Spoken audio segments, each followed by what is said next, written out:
Assalamualaikum warahmatullahi wabarakatuh.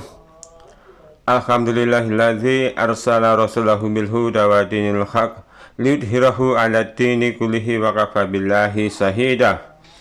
Pemirsa, ada perkataan yang dinisbatkan kepada sabda Rasulullah Shallallahu Alaihi Wasallam yang sudah masyhur di tengah-tengah masyarakat, di mana perkataan itu dijadikan alasan oleh mereka sebagai landasan untuk semangat bekerja, dan kalimat itu pula diwejangkan ke umat agar umat termotivasi untuk meningkatkan etos kerja, yang mana perkataan itu ikmal lidunyaka ka'annaka ta'isu abadan wa mali akhiratika ka'annaka tamutu godan.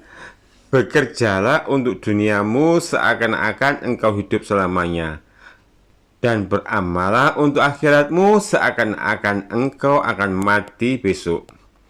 Nah, dari kalimat tersebut ada beberapa hal yang perlu kita uji kebenarannya. Pertama, karena perkataan tersebut diyakini sebagai perkataan Rasulullah, akhirnya banyak di antara mereka yang termotivasi oleh kandungan dari makna kalimat tersebut. Bahkan tidak sedikit di antara para ustadz, para kiai saat di atas mimbar juga menyampaikan kalimat tersebut agar jamaah mereka termotivasi dengan harapan agar umat bisa memiliki etos kerja yang tinggi.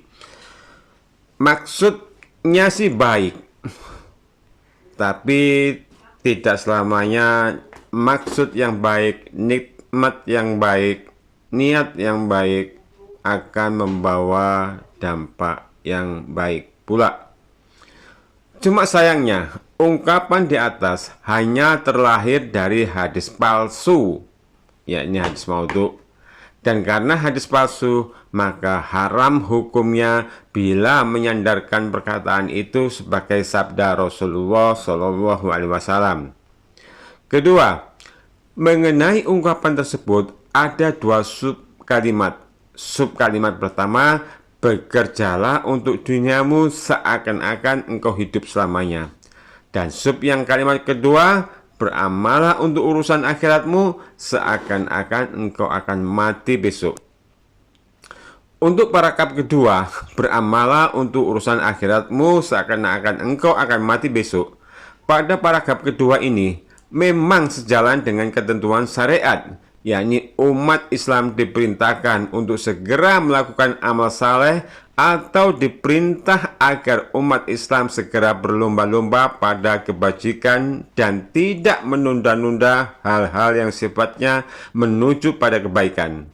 Yang mana bila seakan-akan kita merasa telah dekat dengan kematian, maka dalam keadaan yang demikian kita jadi terpacu untuk bersegera mempersiapkan bekal yang terbaik untuk setelah kematian. Dan hal ini sejalan juga dengan firman Allah Azza wa Jalla, kullu nafsin dha'iqatul maut wa innama tuwaffawna ujurakum yaumal qiyamah faman yukhziha 'anin nari fa udkhilal jannata faqad faz wa mal hayatud dunya illa mata'ul ghurur.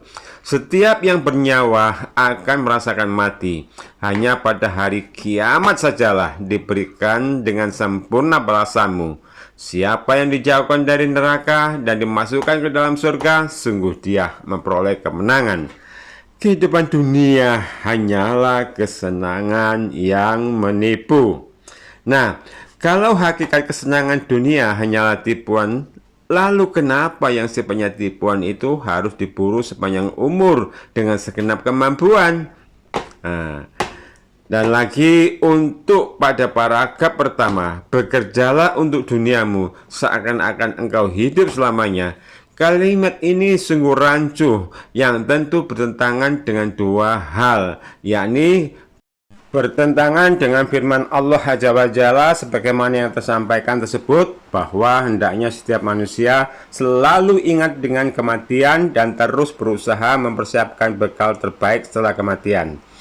Adapun untuk urusan dunia, maka kita hadapi dengan biasa saja, dengan menurut kesanggupan. Kita yakini bahwa meraih dunia ada kelapangan dalam menggapainya. Kalau tidak bisa menggapai hari ini, masih ada harapan untuk esok hari. Semangat dalam bekerja di dunia tak masalah, namun jangan sampai lupa akhirat yang jadi tujuan utama. Dan harusnya segala urusan dunia hendaknya hanya jadi sarana untuk keselamatan akhirat, bukan malah jadi sebab celakanya di kehidupan akhirat. 2. Bertentangan dengan fitrah manusia, di mana fitrah manusia yang pasti mengalami kematian, maka tidak seharusnya menjadikan sifat yang hanya dimiliki Allah yang maha hidup dan kekal itu. Karena yang menyandarkan sifat yang hanya dimiliki oleh Allah Subhanahu wa Ta'ala kepada manusia tidaklah berfaedah, kecuali akan membuat manusia itu lupa diri terhadap fitrah makhluk yang tidak diciptakan kecuali hanya untuk beribadah kepada yang menciptakan.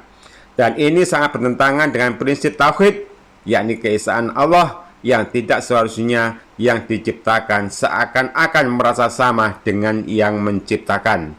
Tindakan menganggap seakan hidup selamanya berarti sama juga seakan merasa sebagai Allah Azza wa Jalla yang memiliki hak mutlak zat yang hidup kekal.